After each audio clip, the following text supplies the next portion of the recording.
Swayam Prabha. Digital India. Educated India.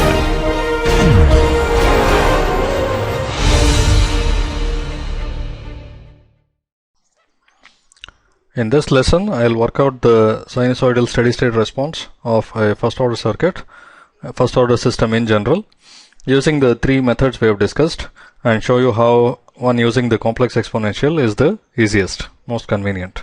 Okay?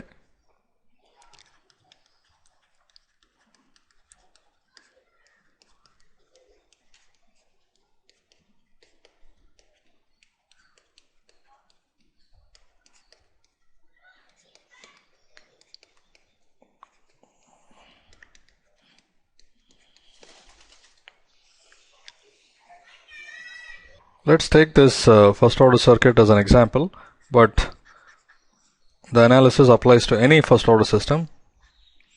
If I have Vs, R and C, and I take Vc as the relevant variable, again I could take anything else I wanted. The differential equation governing this is Rc times dVc by dt plus Vc equals Vs. Now in general we could have a first order system with some time constant tau, and let's say the input is Vi and the output is Vo. Then the differential equation governing this would be tau times Vo by dt plus Vo equals some multiple of Vi, because it is linear. Okay, so I will show the analysis using this, but exactly the same can be applied to any first order circuit by normalizing its differential equation like this. The coefficient of this is 1, coefficient of the first derivative is the time constant, and you have something over here. Okay, so this can be repeated for any first order system.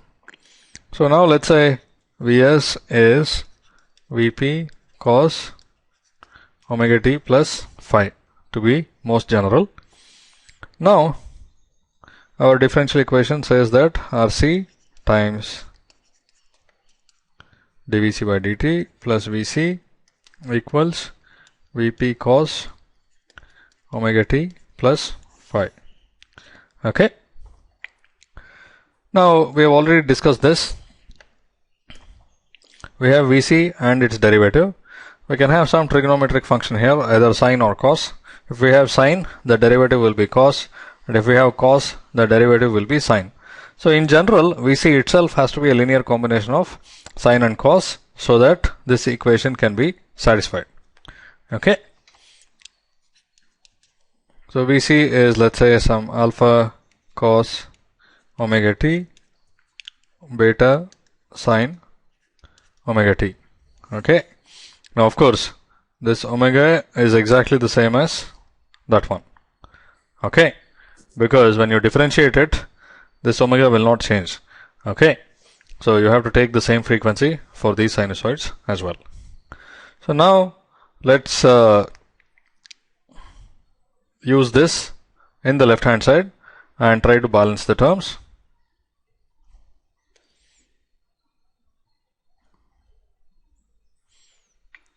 Okay, so what we will get is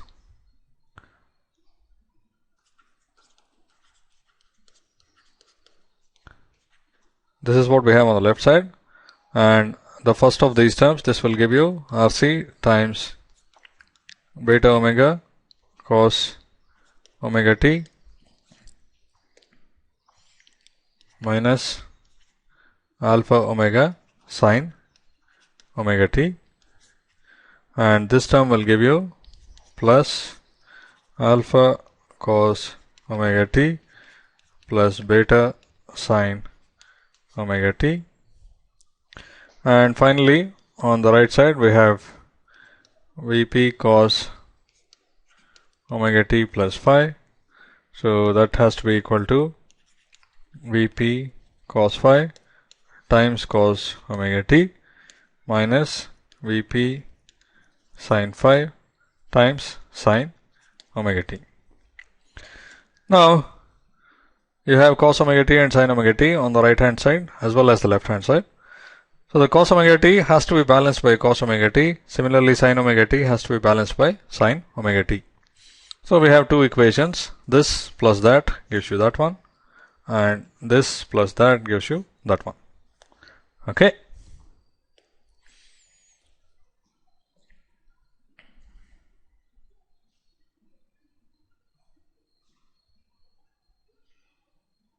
So we have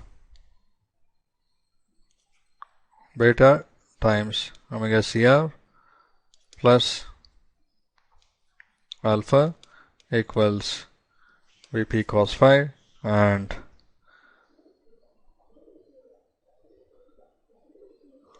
beta minus alpha times omega CR equals Vp sin phi minus Vp sin phi. Okay. And we have two unknowns, alpha and beta. We have two equations and we can solve for this. So solve for this yourself. Solving these two equations, we'll get alpha to be Vp cos phi plus omega CR times Vp sin phi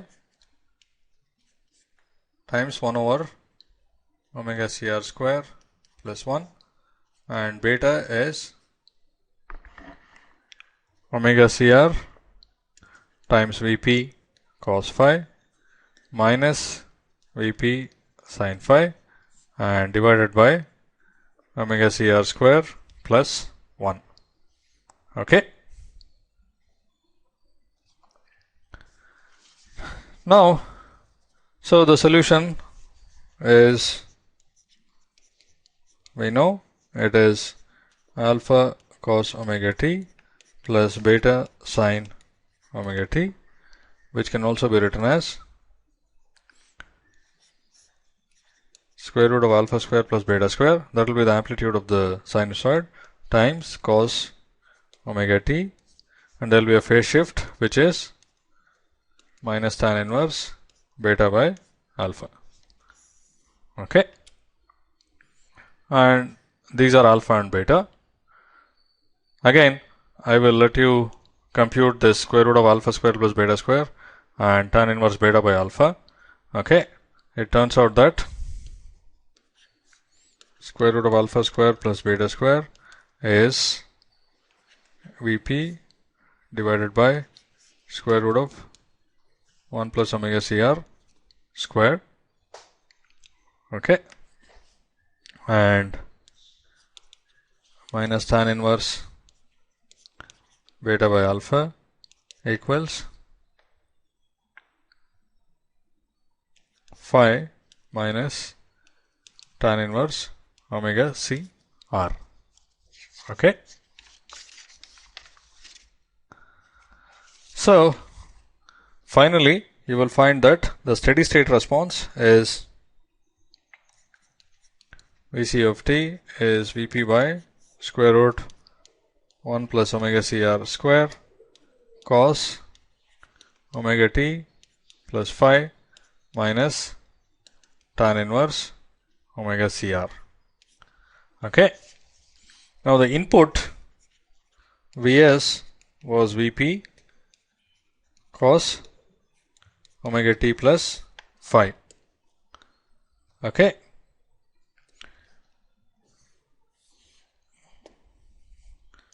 So you can see that the output has the same frequency as the input, omega, and what has happened is that there is an extra phase shift. The phase has been modified by that much. The input phase was phi. This is phi minus tan inverse omega CR. The input amplitude was Vp. The output amplitude is Vp divided by something. Okay. So this is in general true for any linear time invariant system excited by a sinusoid. The steady state response will be a sinusoid at the same frequency but with a different amplitude and phase. Okay. Now we can consider the second method using complex exponentials, which I outlined. That is that if we have Vp cos omega t plus phi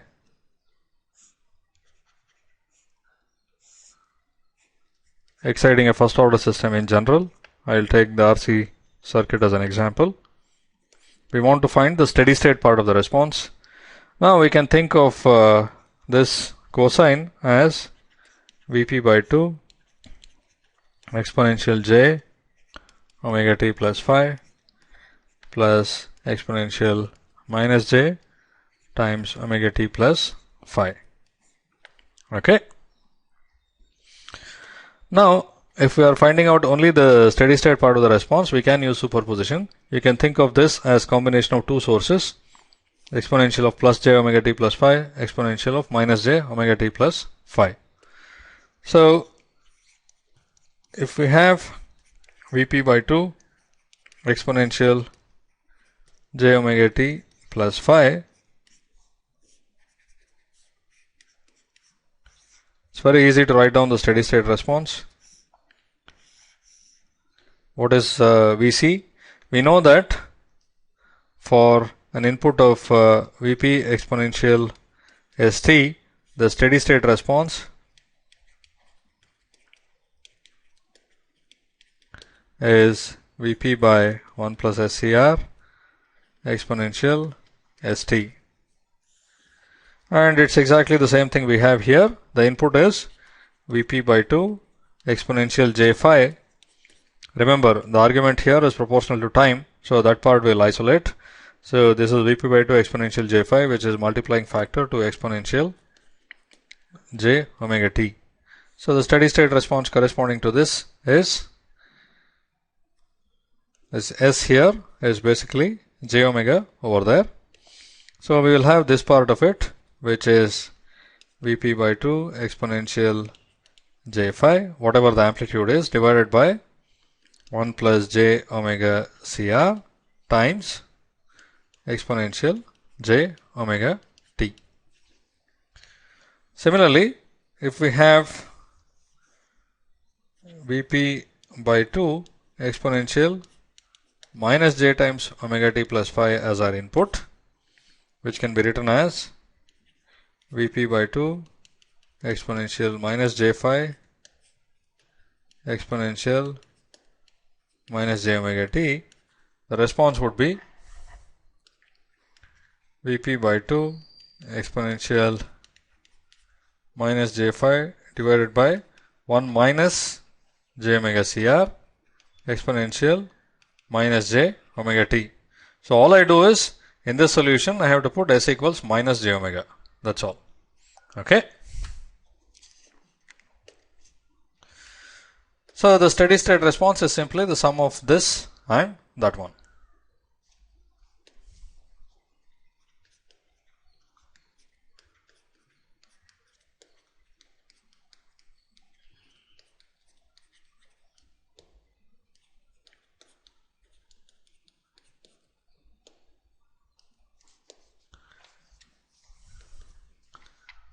This is simply Vp by 2 exponential j phi divided by 1 plus j omega cr exponential j omega t plus Vp by 2 exponential minus j phi divided by 1 minus j omega cr times exponential minus j omega t. And this part, you can do the simplification yourself. You will find that the answer is Vp by square root of 1 plus omega cr square cos omega t plus phi minus tan inverse omega c r. Okay. Now, to be able to do this, you have to be fluent with the usage of complex numbers, and in particular, changing complex numbers from polar to rectangular form and so on. So, when you use complex numbers, you use something known as rationalization of the denominator to add up fractions. Okay, so that you have a real number in the denominator, and also you need to know rectangular to polar form conversion. That is, you can express a complex number as x plus jy or a exponential j theta. Okay. So this is the real part, this is the imaginary part, this is the amplitude, and this is phase. Okay. Any of them can be used, and you do use them frequently. Now these two methods, as expected, gave the same answer, but I've already talked about the other method, which is most convenient. Okay. I have Vp cos omega t plus phi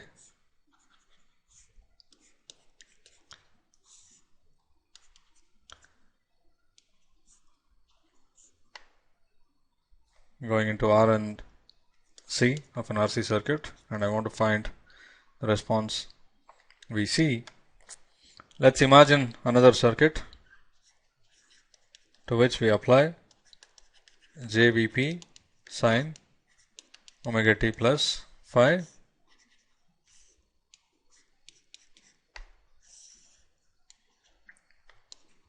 R and C, and let me call this Vc prime. Okay. Now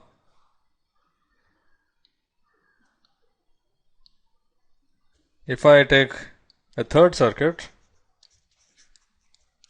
and apply Vp exponential j omega t plus phi,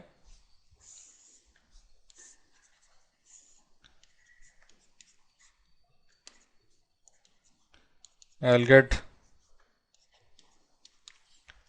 some response. I'll call that Vcx, that is the steady state response. Okay. We see that this case here, exponential j omega t plus phi, is clearly a superposition of these two cases. Okay.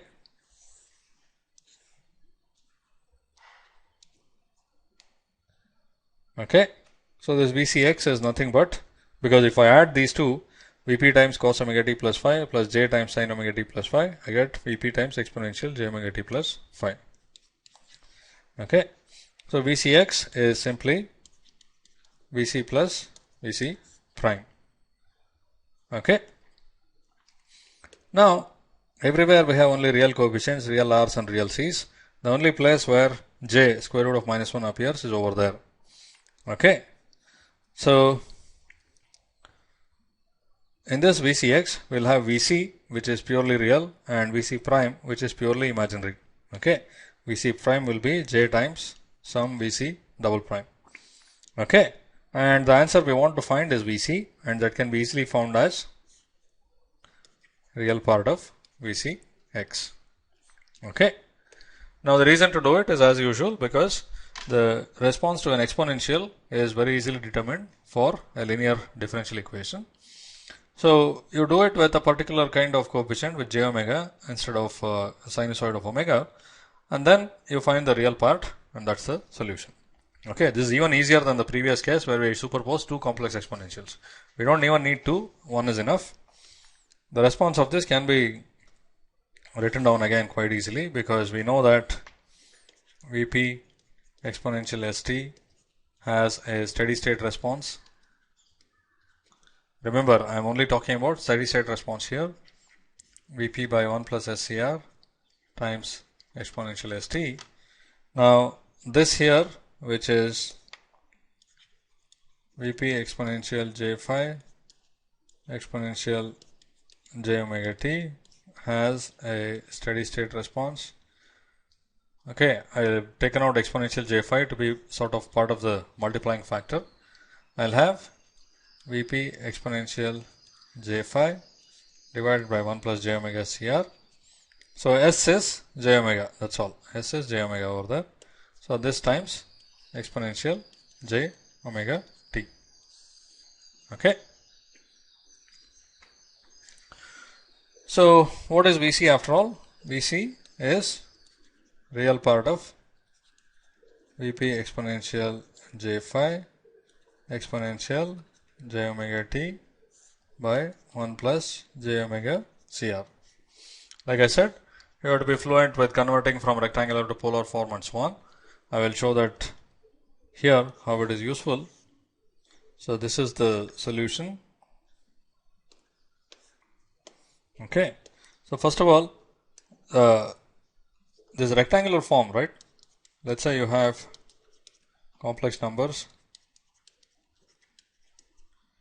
It's most convenient when you want to add them, because the real parts add and the imaginary parts also add with each other to give you the final real part. So addition is very easy with the rectangular form. On the other hand, the polar form makes it very easy to carry out multiplication. Okay, so the product of these two a1 a2 times exponential j theta 1 plus theta 2. Okay, so this is why you need to know both and go back and forth between them. So I have this part in rectangular form. I know that 1 by 1 plus j omega cr has an amplitude which is 1 over square root of 1 plus omega cr square, and a phase which is, because this is in the denominator, minus j times tan inverse omega cr. So if I use that in here, okay, all the amplitudes get multiplied together of the different complex numbers and all the phases get added together. So this turns out to be real part of Vp by square root of 1 plus omega cr square exponential. I have j omega t, j phi and minus j tan inverse omega cr. So it will be j omega t plus phi minus tan inverse omega cr. Okay. And taking a real part of something like this is very easy. We have a single complex exponential inside, which means that the real part of it is cosine of the same argument without this j. Okay. So this is nothing but Vp by 1 plus omega cr square times cos omega t plus phi minus tan inverse omega cr. Okay. So again, exactly the same answer as before, as we should expect. It's the same circuit with the same input, but this third method is most convenient. Okay. So that's why it is used all the time.